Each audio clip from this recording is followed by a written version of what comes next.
Hey, good morning. Welcome to B Cube Sunday morning. It's Bob Brown here with B Cube Press. What do you got there, Thaddeus? Hold up that book there so they know what we've been doing at B Cube Press. Yes, I got you there. Now, if you look on the back of that book, up at the very top, there's some interesting text there. Oh, yeah, I got that. Hey, so Thaddeus and Tonja, welcome to B Cube Sunday morning. And Thaddeus, where that came from and that this book came from, Thaddeus was with us on election night, watching the whole damn world fall into an oh my God moment. And he said something that stuck with me really strong. Would you mind reading what you wrote? I wrote, what is the outcome that hurts the most people, reverts the most privileges, causes the greatest harm to the greatest number, undermines the opportunity for peoples of color, minorities, the LGBTQIA communities, and ensures that for another 30 years, laws will favor those with money, power, and influence? The election of President Trump. Now, hold on. Let me preface that. That was written in 2016. That was before he became president. The night before he was elected, I wrote an essay called The End of the World. And in that essay, I quoted that because part of the problem I had was I knew Donald Trump from New York. As a New Yorker, I knew Donald Trump. I knew what a terrible individual he was. I knew how shady he was. I knew how there was nothing behind him as an individual.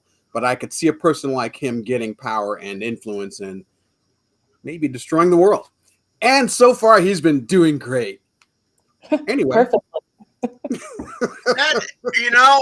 And that reminds me, did you see the Elon Musk quotes that are going around about empathy? Yes, the delicious Nietzschean perspective of empathy bad. I'm like, what? Yeah, no, dude. Empathy bad if you're you, if you're a sociopath, if you're crazy. Empathy bad. But for the rest of us, empathy good. That's how we've managed to keep the world from going to war for the last 40 years. But that's just me. I could be wrong.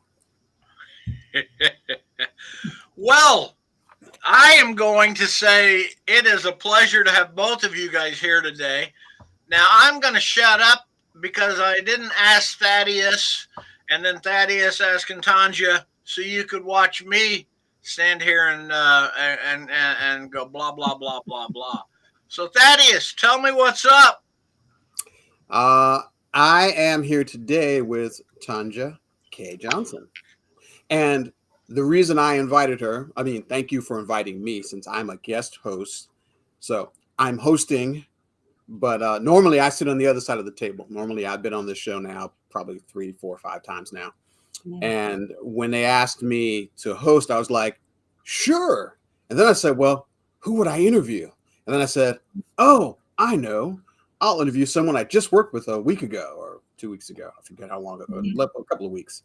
And I decided that it would be Tonja because Tonja has been blowing up. She's been working it. She is writing. She is creating. She is creating books. She is rallying writers. And let me assure you, as a rallier of writers, I know how challenging that is. So I thought, why not take a person who I admire, someone I've watched work and grow and produce quality material, and give her a chance to show up and talk to all you wonderful folks here at BQ Press. So without further ado, I'd like to introduce you to Tonja. And Tonja, you should tell us about yourself in glowing praise. Always shine your light on us. Let us know how awesome you are. Go for it. Thank you, Thaddeus. Thank you guys for having me. I really appreciate the opportunity to get up here and share space with you. I've watched the show several times. I think you guys have great energy. I love the conversations. I love the protest and how honest and open we are about the conversations and what's happening with the world and how we want to change it and how we want to change ourselves within it as well. So I appreciate being able to be here. I write Black speculative fiction. That means science fiction, fantasy, magical realism, horror, and a mixture of all those things together as well. I recently won the 2024 Minnesota BIPOC Emerging Writer Award for Fiction. I've been published in several notable literary magazines, Blue Earth Review, FIYAH Lit Magazine, like my dream.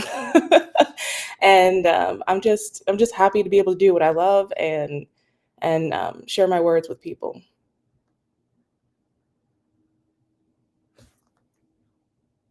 You've been busy. I mean, I knew you were doing some of this stuff, but you've been busy. Mhm. Well, quite right. We're moving right along now, madam. Uh,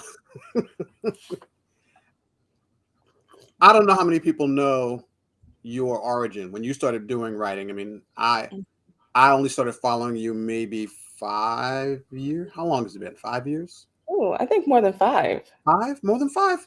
I God, I think am it's getting a old. while Okay, so more. 5+ years. We're going to go ahead and say 5+ years Yeah.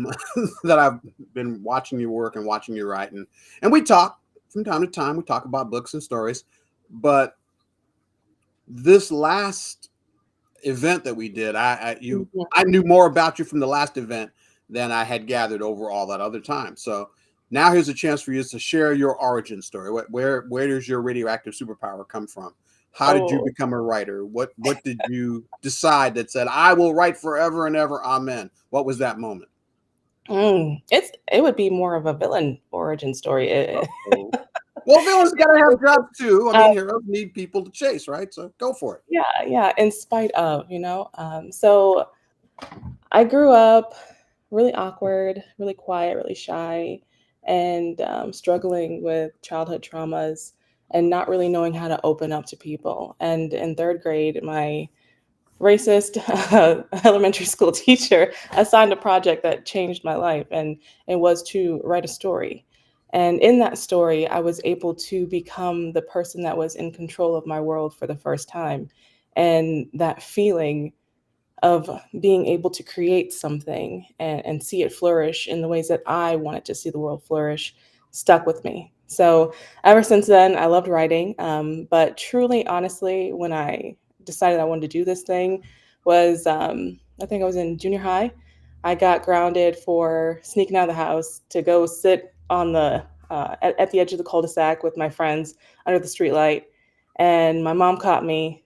I got dragged inside and my dad took my TV, he took the radio. I was like, I don't care about that stuff. I got my books. And so I was reading and enjoying myself. And my dad peeked in on me and he saw that I was happy, thriving. And he's like, nah, the books got to go. So all of my Oh books, no. all of them. And then I just sat there in that room like, what can I do? What can I do? What could I possibly do? And then I started to write and I really never stopped. So from a young age, I knew I wanted to be a writer. I knew that this is what I love to do and this was my passion. So honestly, hard times have shown me that this is something I can keep coming back to time and time again. So when denied the opportunity to watch TV and read books and do Mhm. anything, you decided, I'll just make something. I'll make something. You can't take Gotta away do my ability to make stuff. And that's actually a cool story. It's not even a villain story. That's just like, I'm going to do it anyway. I remember it. that first grounding. I remember it deeply. I was grounded, told I couldn't do anything, go anywhere, be anywhere. My parents are like, we're taking all your stuff. You didn't take Mhm. my books, though. My mom was like, if all you can do is read, then that's all you're going to do. And so I became an encyclopedia because basically I was grounded that whole summer. Oh wow. Oh yeah, Yeah. it was a bad year. I had a bad year, and I spent all summer in my room with my books, and I hardly noticed the passing of the days, except for in New York, the summer is just unbearable.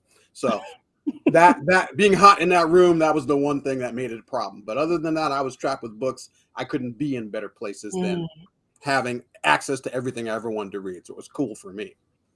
Now you awesome. said that you do speculative fiction with a black twist. I take it. You Yeah. prefer that Yeah. over just blowing up the world or robot civilizations or any of that stuff. I mean, and I'm not judging because I love to blow up the world, but Exactly. I want to know how what's your focus on when you start working on your stories? How do you decide where your stories take place or when your stories take place? Mm. To start a story, I usually ask myself what conversations I want to have with the audience, with society, and with myself. So once I pick that topic, say it's Black feminism, say it's environmental justice, then I will develop a character whose world is shaped by these conflicts. So then once the character is born, then the world is usually shaped around them.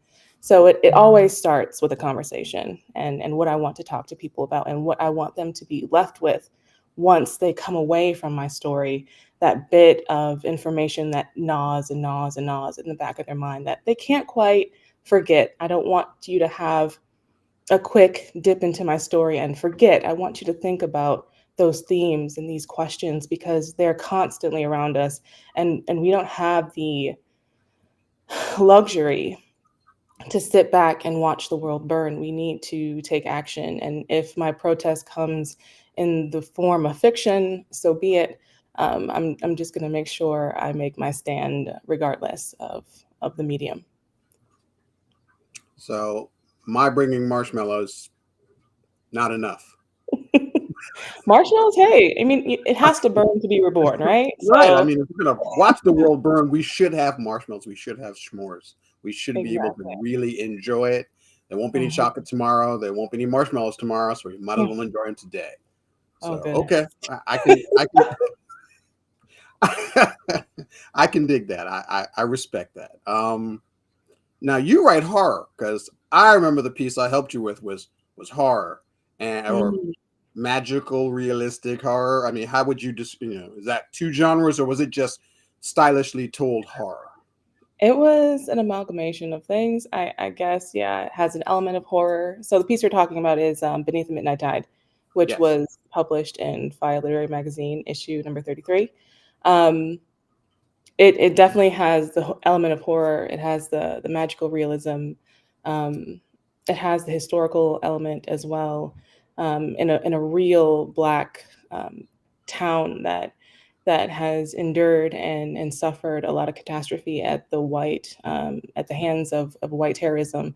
So I wanted to bring this place to life in a magical way, but also still keeping it entrenched in that darkness that lingers there, and that is Oscarville. Um, but yeah, so I definitely think it is a horror story.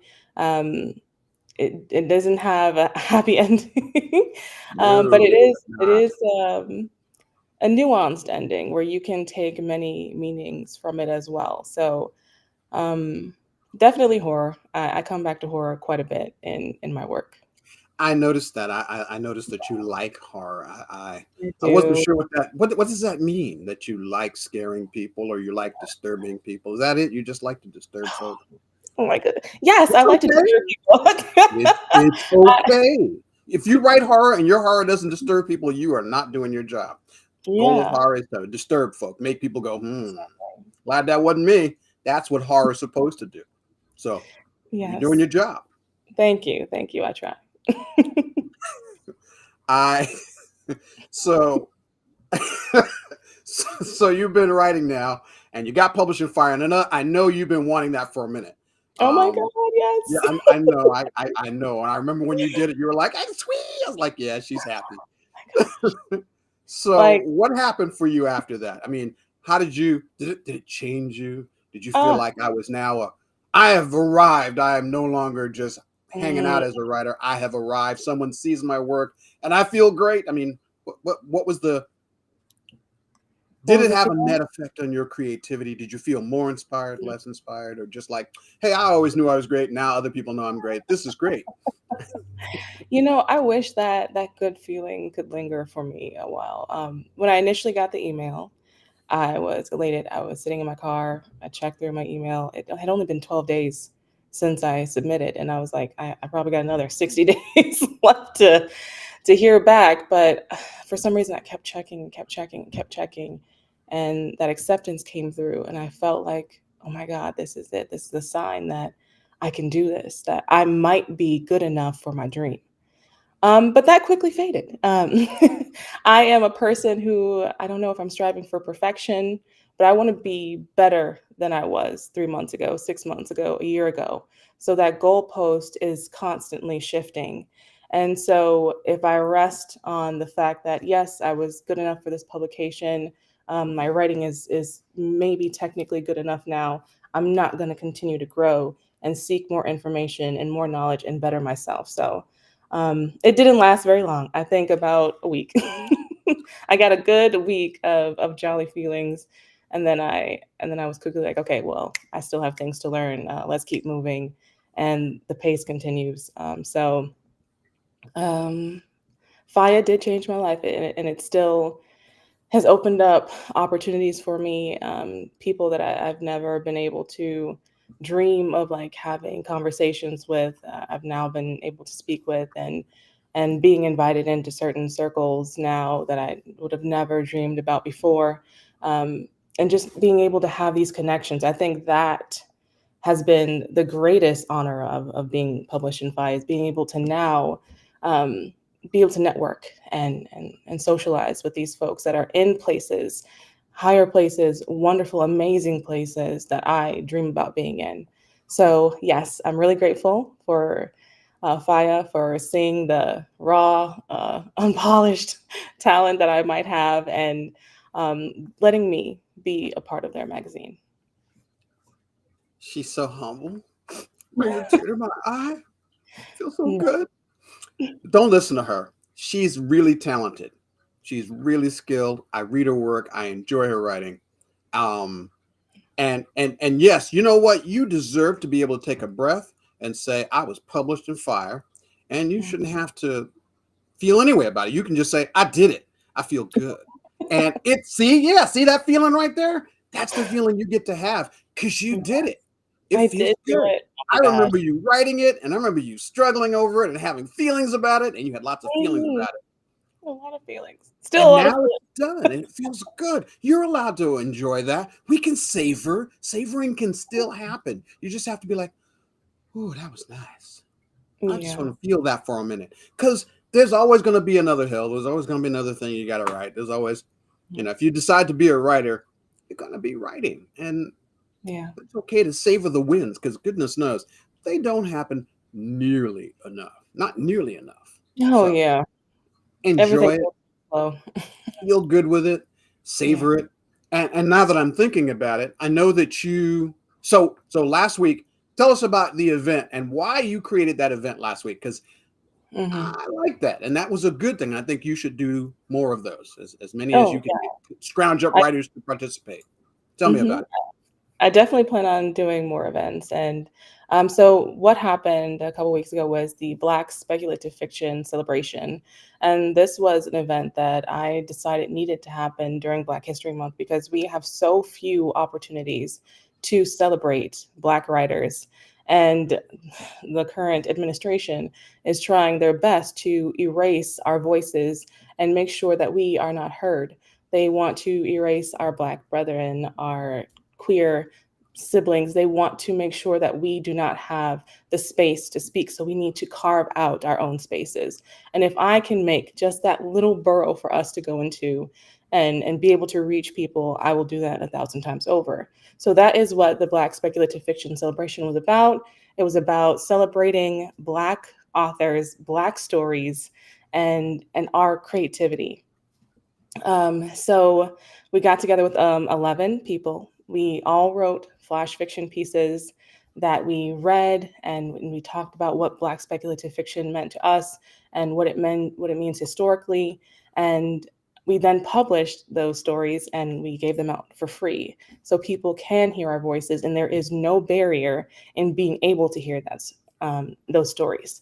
So I think it's important to make these spaces, to continue to create them, and that is part of what I think I'm here to do, is create space for Black voices. And I've done that through a few avenues.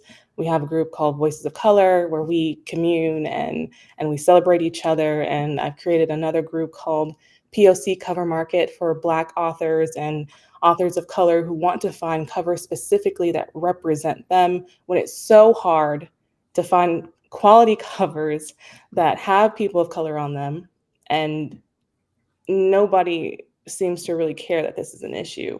Um, so we need to make the spaces for ourselves. Yeah.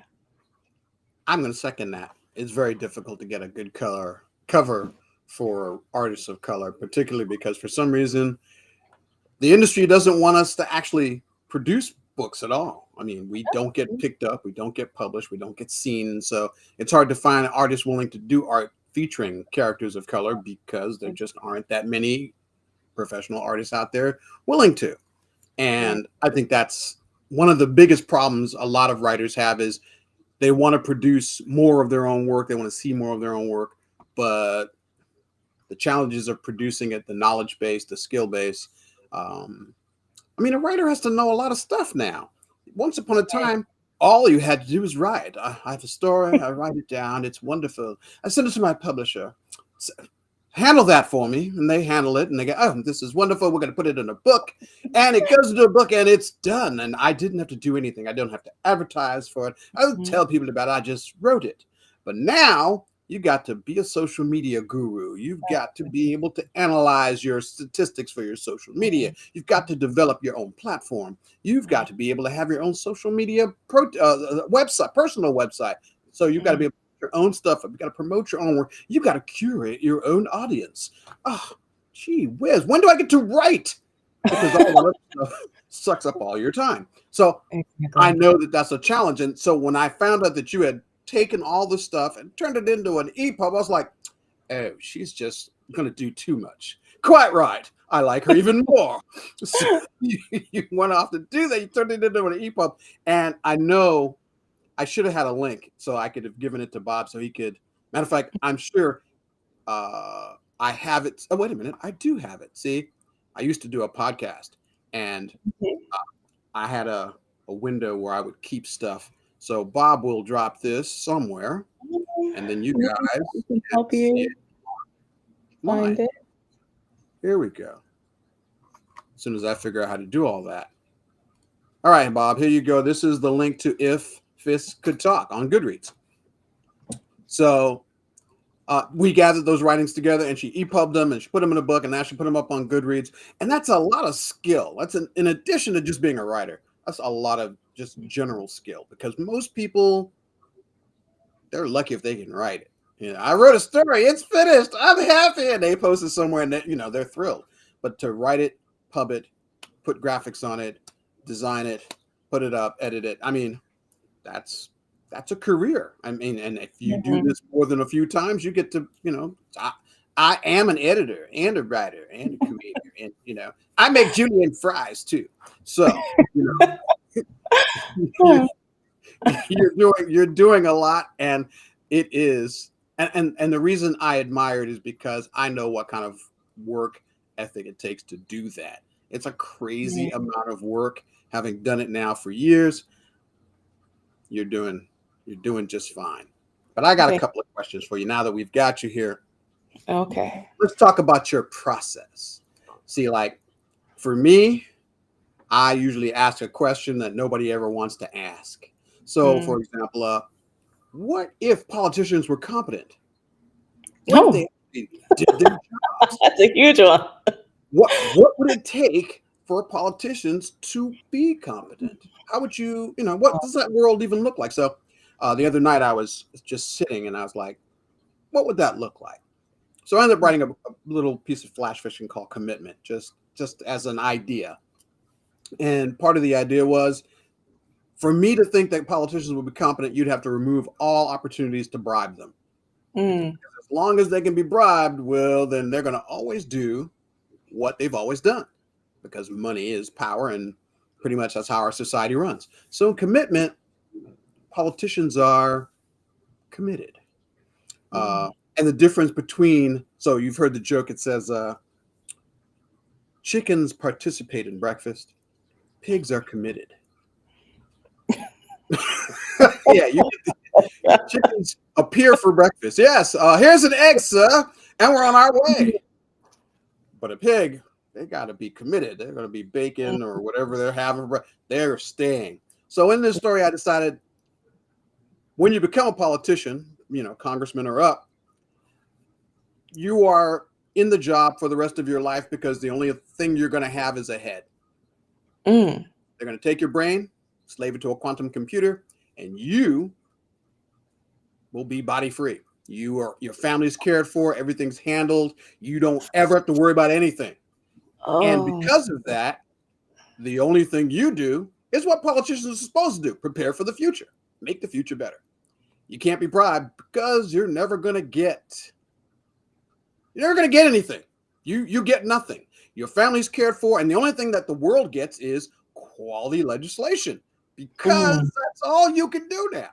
Yes, it's a very yikes. dark tale. I know I decided to go all the way there, but sometimes good speculative fiction should Mhm, ask horrible, horrible questions. And to mm, me, asking what it takes to have a good government, that's not that horrible. I mean, it should be what we expect from our government. But if we look at our own current government, we right. appear to have a government that has just lost its mind. We've allowed our allies to get bombed. We're giving information to our enemies. We've told all the people we've been friends with for 45 or 50 or 80 years, hey, you guys just don't matter all that much to me. I'm going to see new people. This hot Russian chick over here, I'm going to go hang out with her, because she's got it together.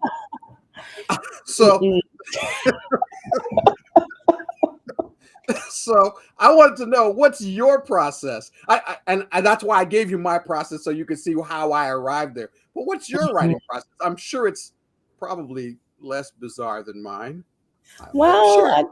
the brains and the jar and the bodiless stuff, that's awesome. But no, I haven't gone there. Um, I talked about it briefly, I guess, in one of the previous questions. It was to start with a conversation that I want to have, and it's very similar to what you do. So you take that central idea and you build around it. Um, and I think it's great to start with, because when you're in speculative fiction, it's always about the what if. What if there never was American chattel slavery? What if this world was this way instead of this way? So if you start with those questions, you can truly build something amazing and super creative, like a brain in a jar that that helps legislate a country. But yeah, but beyond the question, I've come to the conclusion that I need to outline, or at least be very cognizant of what the structure of the story is going to be. I used to think I was a pantser, so I would just write and write and write and write, and it was so much fun. I would bounce around from scene to scene, like something in the beginning of the book, something at the end of the book, and just go on pure vibes. Vibes are not enough, at least for No, me. they aren't enough So for anybody. You never get a story out of them if it's just vibes. some people, they have the kind of brain power that can conceptualize story in these really abstract ways. My brain can't. I need order. I need sequence. So once I started to outline, I saw my craft skill, picking up in a way that it hadn't when I was so resistant to outlining and plotting. Actually, this book that I wanted to come out this year. I don't know if you guys can see it. How I big? can How see it. big? No, we can Um, see it. this was something I wrote when I was pantsing, and I had a general outline of like, okay, I want these things to happen, but they didn't follow a beat system. And once I was done, I had over 250,000 words of mess, just complete mess. Like, I mean, the individual scenes are fun, but they don't connect. They don't have a Mm. general heart thread. And so now I have to deconstruct, create an outline and a system for which these scenes fit together, scrap some, rewrite some. And so this learning that I need to be very, very aware of what the story is supposed to be doing from start to finish was a hard lesson to learn. It was an over 600 page lesson to learn. So don't be like me. uh, outline, please. You'll cry less at night because of me. I Okay, so I can't argue with that, because I know. Well, see, pantsing, not really my thing in general. Although when I started doing flash fiction, I found that you can pants flash fiction exactly. because It's it's short. It's like yeah. I just have to get one really good idea, Hmm. just border one really good idea, And my rule has always been start as close to the end of that story as possible. So Right. I'm not writing any of that other fluff in the front. This is the end. I got the end right here, and now I got enough room to write a story, and I only have 750 words. And people Mhm. say, you can't write a story in 750 words. I'm like, you lying. You I can. can do it. You can do it in 500 words. I learned you can do it in 250 words. I learned you can do it with 100 words. Mm. It is No, I have possible to not. tell story. I've done it with 50 words. I had there was a 50-word What? horror contest that was done a What? few years back, and they said, "Can you write a horror story in 50 words?" The answer Mm. is yes, you can. Takes some work, but I didn't do it just once. I did it 10 times to prove it Okay. could be done. Wow. And depending on the genre, some genres lend themselves to that because there's not a lot of extra window dressing. The genre relies on a feeling. So, like if you're writing cosmic horror, you just have to make sure the feeling of I'm gonna die and there's no escaping it. As long as that feeling is really woven into the tale, you don't need more than 50 words. And so you can do this. And I like doing that. I like playing with Mhm. little pieces of writing because there are several writers. Micro SF is a guy who writes online, and he writes his stories are the length of a tweet, Wow. 140 characters, and they're good. He has the right idea for finding a pivot point. And really, what he does is he's basically taking the idea of a story and turning it into a sentence or two. And if you turn around and were to write more of that, take his seed and like use it as a seed to write another story, you'd make something great. And so Mhm. that's the essence of good flash fiction, which is being able to take an idea, distill it down, make 3 points, and go. Beginning, middle, end, and basically again the beginning starts as close to the end as possible. It's an art form, but you can pants those. You do Yes. not have to put a whole lot of outlining in those. But if you want Yes. to write anything longer than, let's say, 30,000 words, you need an outline. Just because it's so easy to get lost. You'd be like, I'm having a good time. I'm writing this story. It feels good. I'm going out there. It's exciting. This new thing is happening, and I'm excited. And oh my God, I've reached 30,000 words. What happened? Where's the story? The story got Mhm. lost in the enthusiasm of having the words come together, and it felt really. Yes. So you either have to keep writing, or you just keep making cool scenes, and then 200,000 words later, you're like, yes, I'm finished. But what did I write? So I, Exactly. I'm a big believer in outline snowflake method. If you haven't used the snowflake method, learn it. It is good. It is clean. Be able to write a log line. Be able to organize your thought process. Mhm. These things matter. And Yes.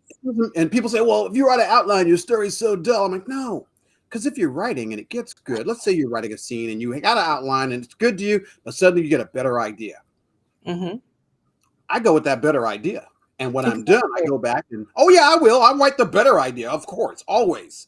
Take the better idea, pick it up, put it into my story, then go back to my outline and go, this was a better idea. So we're going to do this. And all these other things that I just changed, because now I've made a whole bunch of changes later in the story, I need to tweak those. And so I make a note and remember that I've changed that. And then I keep going. And that, Exactly. Right. I would even like go further for people who are just trying to get their feet wet in writing that you need that structure so you don't get lost. I've helped so many people who are new in their journey discover that there's a lot of fundamental flaws in their short fiction, even at the 5,000 word level, 7,000 word level, because they don't understand the flow of a story yet. Even if you read, you may not be reading for understanding and deeper learning into how a story weaves itself together. You have to have stakes. You have to have a character with a problem, a character with some flawed view of the world and how that shapes them and how they need to be changed at the end of the story. So without change, without all those things that make a story what it is, it's gonna get lost and it's gonna be hard to redo. You're gonna have to probably scrap and start over. But if you just start off learning a structure, you can then forego it because then you'll understand it, internalize it, and then you can create stories because you know structure so well that you might not need to plot out every single beat because you'll know it inherently, and then your stories will be better and stronger for it. So I think yes, um, the snowflake method is great. I love Save the Cat, super easy. Has a lot of instruction on how to navigate that system, and if you want to outline, I think those are two really great places to start. All right. I like that. Now we're going to get to that question that everybody dreads. So we're What going to is go ahead and get it out the way. it? Who influenced you to write? I mean, yes, you were trapped in your room alone in a cold, cruel world, and you created your first stories. But after that, you also had other influences. Who are those influences, and why do they matter? Oh, there's so many. First, I want to thank my dad for really, really being open in the literature he let me consume in my early years,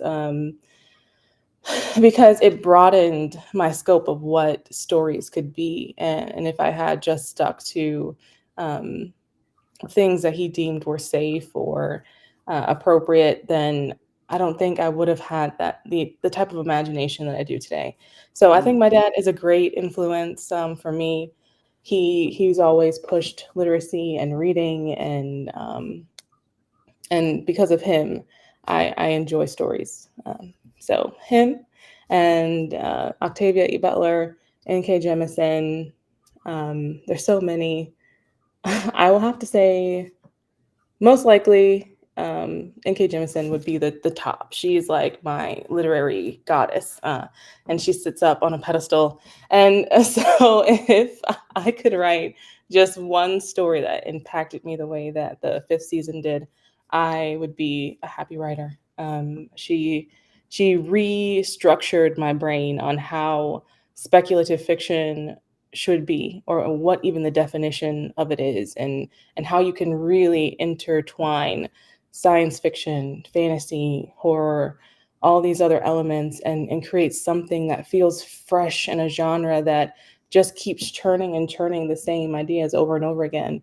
And to read her work and and to be surprised and shocked and in tears and enraged by the events of what's happening, I truly would love to be able to be that type of writer. And it takes immense skill and dedication and numerous drafts and eyes on your work. So it doesn't happen in a bubble. And that's why I think us forming these collective groups and these communities in which we can rely on each other and share ideas and be in conversation about what literature is and what stories are is so important, because as a writer, you're never going to have all the answers by yourself. It doesn't matter how many books you read, how many YouTube videos you watch, however many courses, you need others to bounce those ideas back and forth on. You need beta readers, you need editors, you need proofreaders, you need readers in general, because what's the point of the book if you're not going to give it out to others?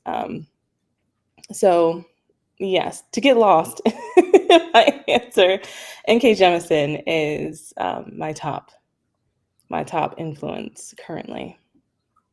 Nothing wrong with that. Fine writer, great multi-genre feel. She has a great way of weaving a variety of genres together. They feel Yes. seamless. They don't feel strange. It's a gift, and she's got it. So I long for it. Octavia Butler is one of my personal favorites. I think when I first started writing, seriously writing, not just like, oh, I'm going to do this for class because I need an A, and I'm going to do this in class, and it's great. And I would get A's, but I didn't care about it because it was just a writing course. And then I think somewhere about halfway through my probably second year when I was in college, I decided I could be good at this, but I hate following instructions. So I didn't write any of the things the teacher told us to write. I wrote whatever I wanted to. So here was the theme, and then I write something else speculatively based on that theme. And then she'd go, I cannot give you an A for this. I said, why? She says, because this isn't what I told you to write. I said, but is it good? She goes, yes, it is good, but it is not what I told you to write. So you can only get an A minus. Okay. And that's what I got for everything I ever wrote in that class, only because I never wrote what she told me to write. But now, to be fair to her, she ends up becoming one of my greatest reading fans. She ends up writing and working with me and editing my first book.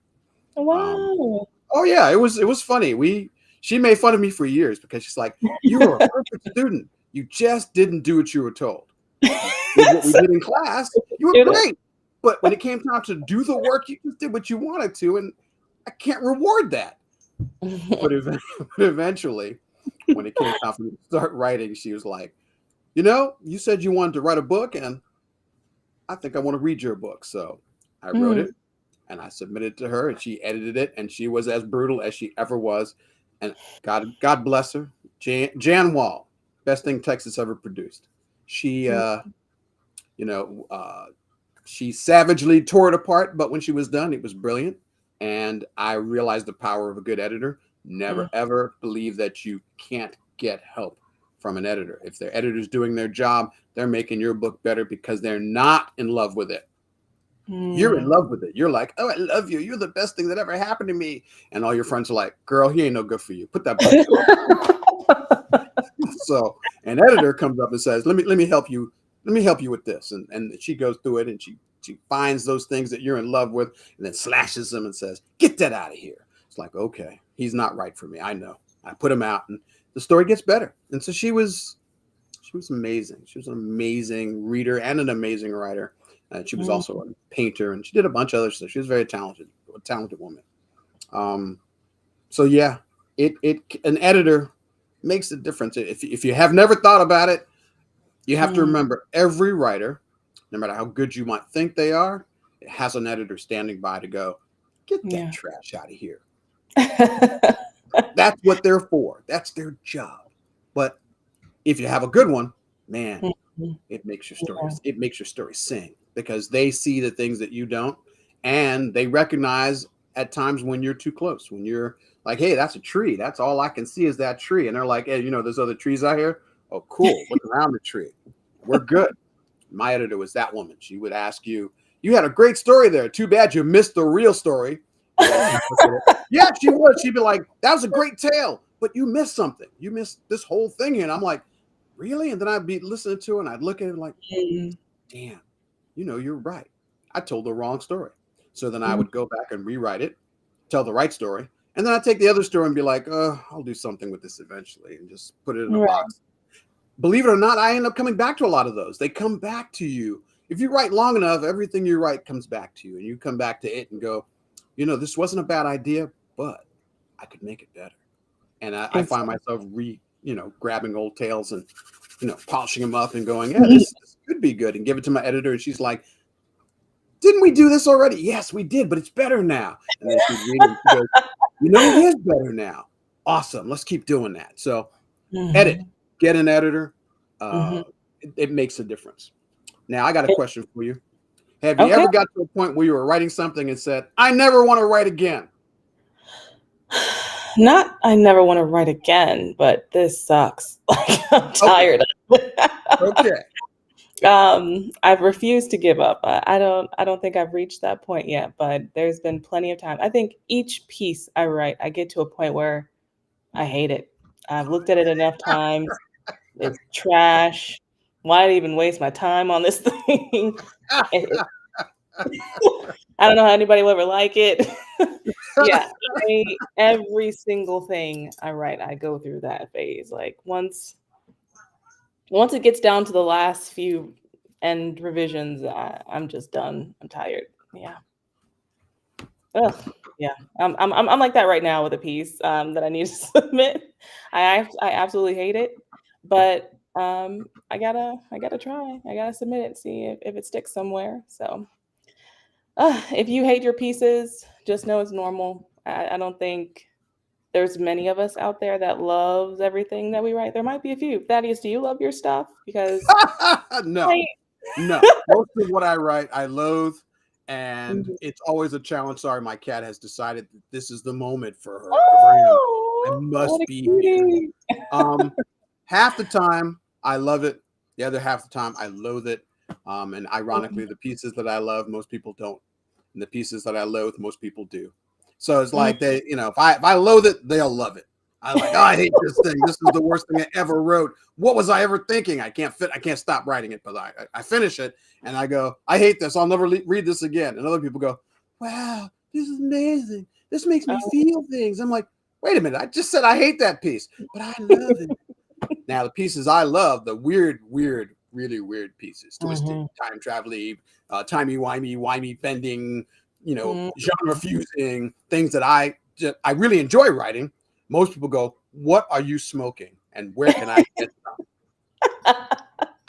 Right, because you're so weird.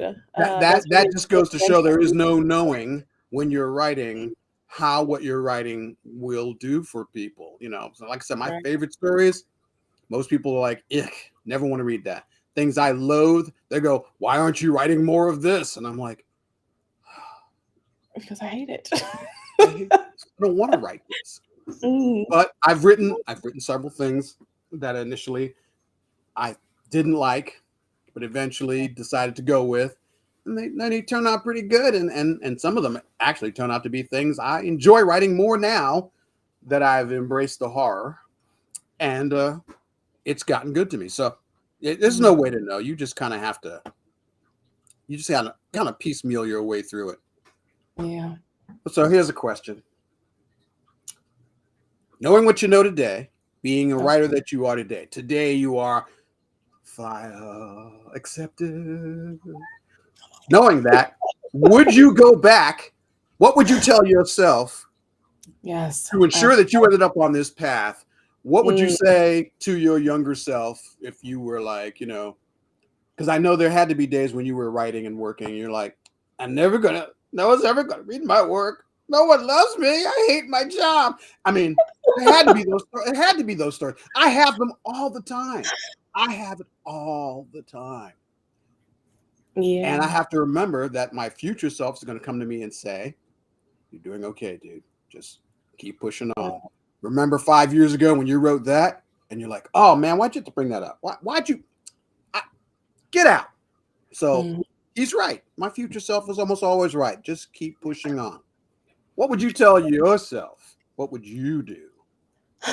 Past Tonja, what would I say to her? It's okay. I'll give you a hug. You're loved. It's okay.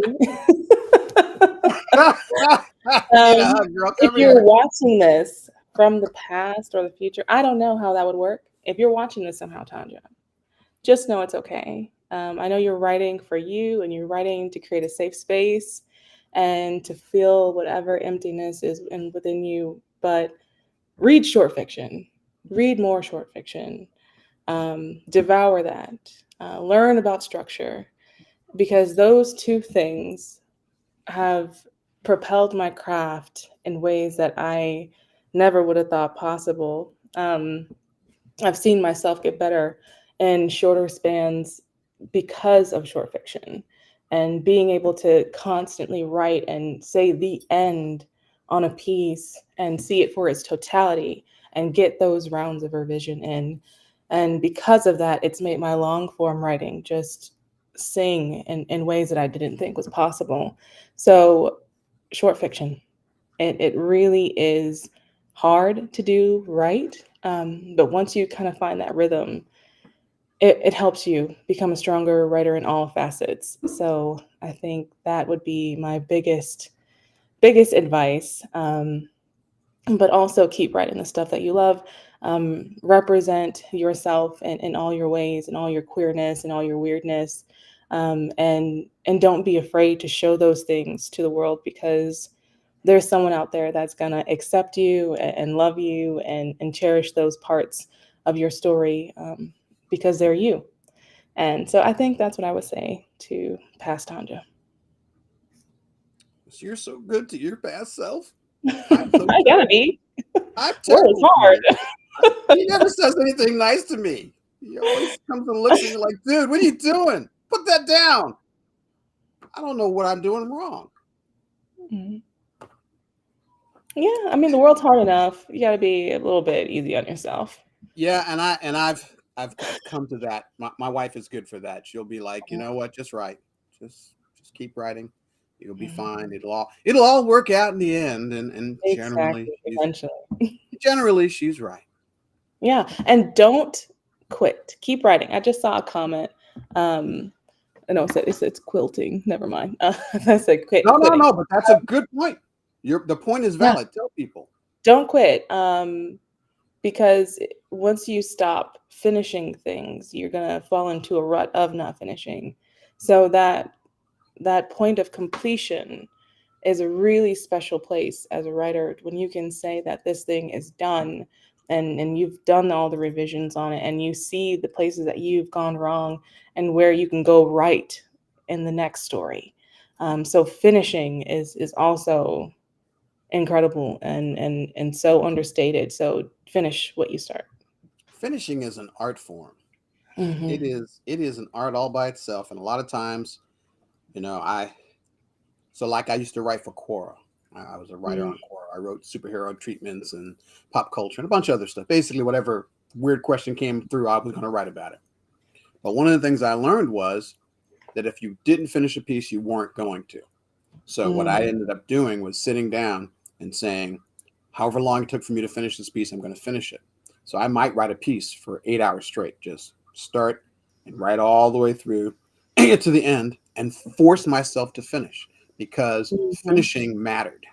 And Yeah. I learned that if I didn't finish, I wouldn't, because it's something about the moment. You get into the genre, you get into it and you start working on it, and then suddenly you just fall out and you've given up. So finishing is an art. It's something that I think we should all be involved in. And are you coming to chat with us, Bob, or tell us to get out?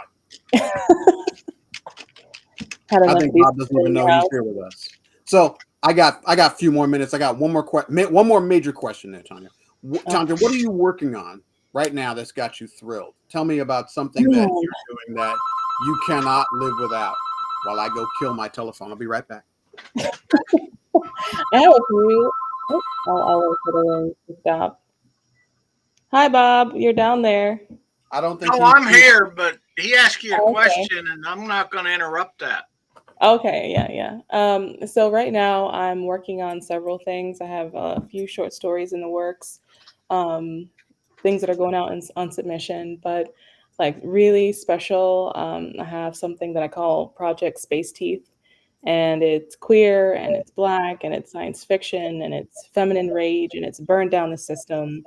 And it's a novella that I think will really impact a lot of people because of what we're going through and how society is shaping itself. It speaks to a lot of things that are going on right now. So that is one of my projects that I'm most excited about. And it's like Dark Tower meets This Is How to Win the Time War. Yeah. Okay, Yeah.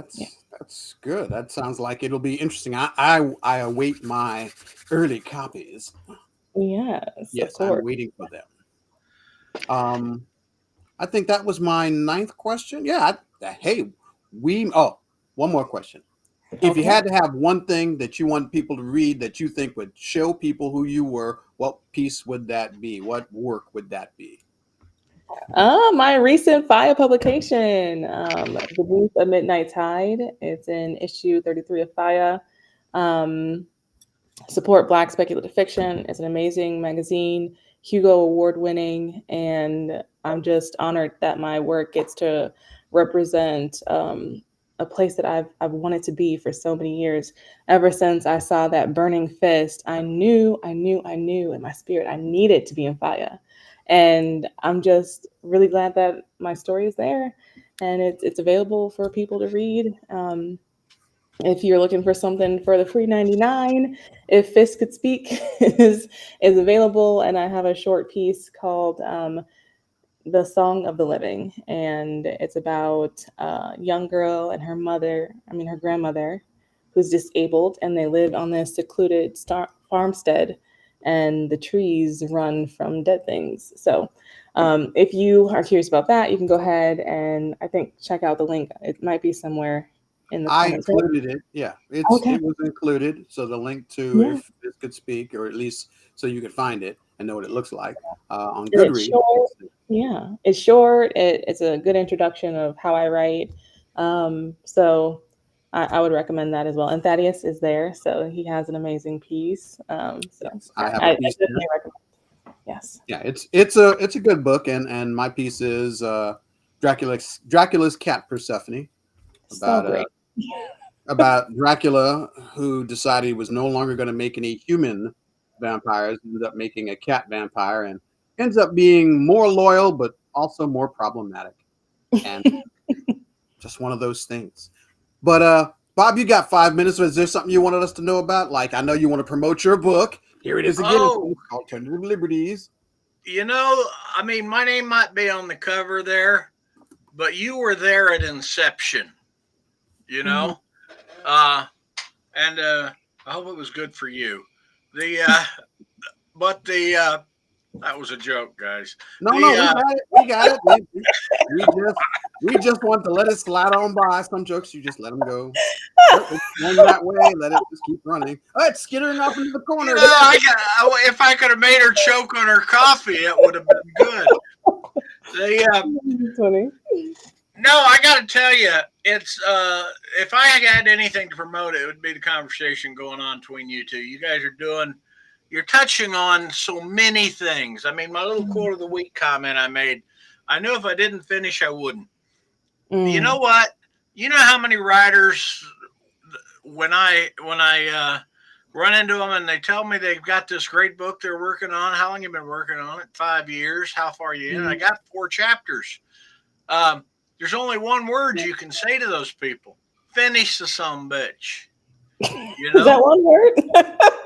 Well, you can use lots, but I mean, that is it. If you're going to write, you got to finish some stuff.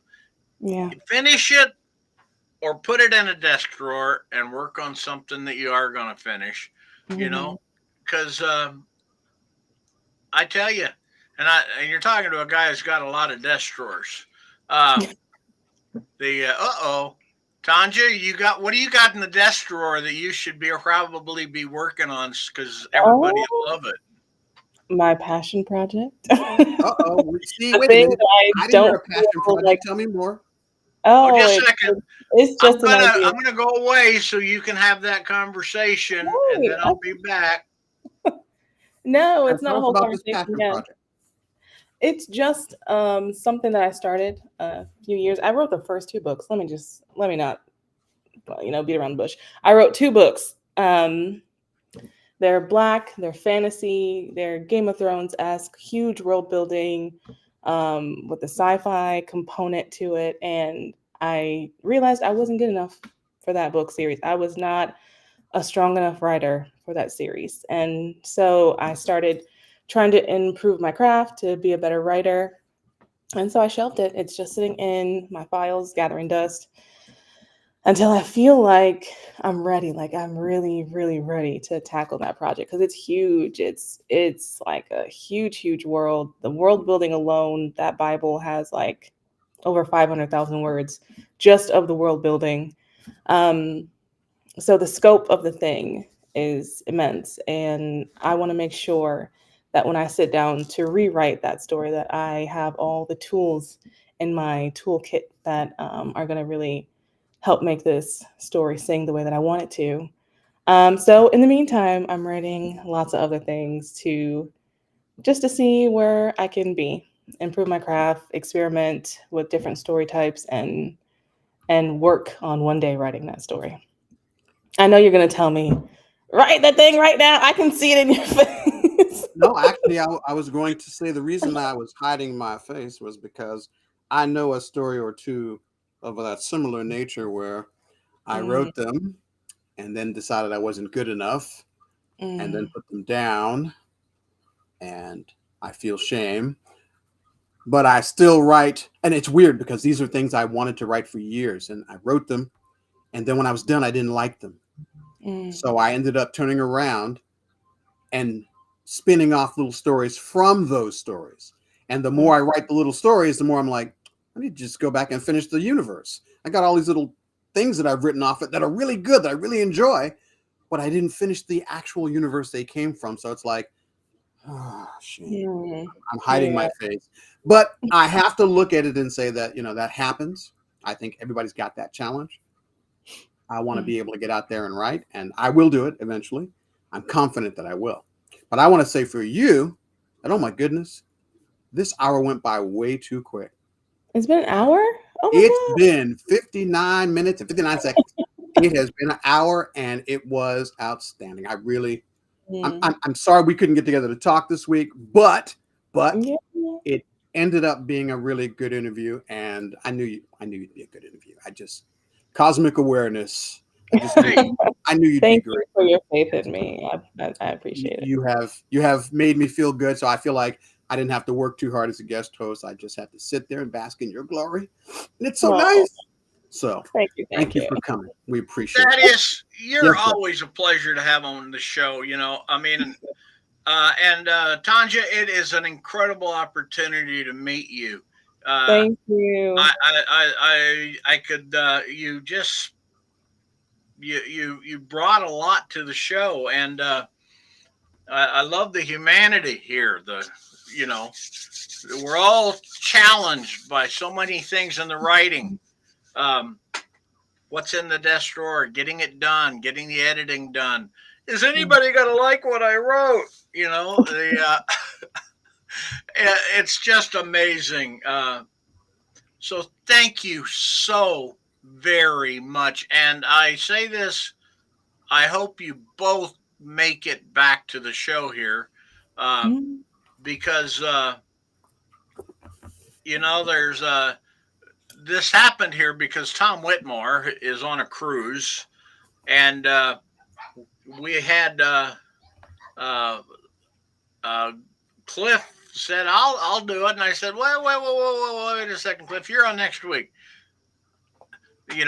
And so I got Cliff on next week. Now, it's a good thing we didn't have Cliff come in and fill in this week because he's still working on getting his guests for next week. But I know a great one, Cliff. But anyway, thank you guys so much. And the world of writing is there's just so much to be said about Mhm. it, and you guys said some really good stuff. Anything you want to close with? I just- My guest goes first. yeah, I just want to thank you for having me on and letting me be a guest here. I really appreciate that, and I enjoyed the conversation. I would love to come back one day, hopefully, maybe if you like me enough. Oh no, we're gonna have you come back. I'm certain of it. Yeah. You're definitely the kind of guest we want. You're ambitious, you're creative, you're fun. I don't see a problem. Thank Oh, you. Okay, I need some urban context here. All right. Cliff, yeah, he says I'm pantsing next week. When I say urban, I don't mean I mean young. hey, Uh, I'm an old man. I know what pantsing somebody means, but I've never heard it used this way. I think what he means is he is improving for what's going to happen next week. He still doesn't either have a guest or he's still trying to figure out what he's going to do for his guests. So I'm certain he's going to work something out. I mean, that's It's the gonna be fun expectation. anyway. Cliff has never failed me yet because I mean, you know how much I like Cliff. Mm-hmm. The first novel I ever got published, bless his heart, its heart. We uh, we got it back from the publisher after we found out they were having issues, and so we went through, did a little bit of polishing, and you know who offered to do a read on it? Cliff. Mm. Yeah, so I sent Cliff the first half of it, and poor Cliff, it's probably uh, what why he's not got it done is because or not got the show lined up is because he is so entranced by the deep empathy and psychology and excellence of the book I sent him. At least that's what he's telling people. Oh yeah. Anyway, Thaddeus, Yes, sir. thanks for showing up. Thanks for giving me that back cover blurb because the outcome is that which hurts the most people. Mm. That's powerful, and I long for a world where that is not our expectation, that is going to be the outcome. We need a better world. Well, I don't think it's the world. I think it's just the perspective of a few people who are in the right place at the wrong time with too much Mm. power and not enough regulation. If I never imagined that our government would rely on the self control of an individual to exist. And Mm. that to me is one of the most amazing things about it. But there we go. I'm Yeah. gonna plug my book though before I go. Here's my book, The Black Fantastic. That's right. Come see it. Come get it. All righty. It's not my book. It's actually a book I appear in. It's edited by Andre Carrington and published by uh, the, it's got the Library of America is its origin point. And Okay, it means that our book Thaddeus, will show up take a everywhere. minute and tell us exactly what the Library of America is. The Library of America appears to be a publicly funded organization that gathers America's best writers, whoever they are. Ben Franklin, uh, James Baldwin, Octavia Butler. If you've ever written anything, Stephen King, if you've ever written anything in America that is uniquely American, that talks about America in some way that is special to them, Mhm. the Library of America wants to put it in a book. And the more of your work that you've written, the more likely it is you're going to get a compilation. But they decided this year was they want to get 20 Black writers who are Afrofuturists or Black speculative fiction writers and put them together in this book called The Black Fantastic. And it's 20 Afrofuturistic stories. And the writers, the names of the writers in this are, they're names to conjure by. Nalo Hopkinson, myself. I don't think myself is a name to conjure by, but it's okay. So we've got Dwalu Anderson, we've got Violet Allen, we've got Fenderson Clark, N.K. Jemison, and a whole bunch of Tara Campbell, I know, Victor Laval, I know, Maurice Broaddus, I know. So these are the names of people to conjure by. These are great writers. And I'm sure they're going to have other entries in the Library of America because the Library of America wants the best. And some of these people are the best at what they do. You're And one of Jemison will them. surely get a book here. Well, I can't think of a better way to close it out than to say congratulations on that. And thank you again, Tonja and Cliff. I'm expecting you. This is you got some big shoes to fill coming in next week after this show. So, He'll be fine. He's had lots of practice. Thank you so oh, much for coming, Tanja. I appreciate Thank it. I know you it's a for favor to having me. me, but I appreciate it.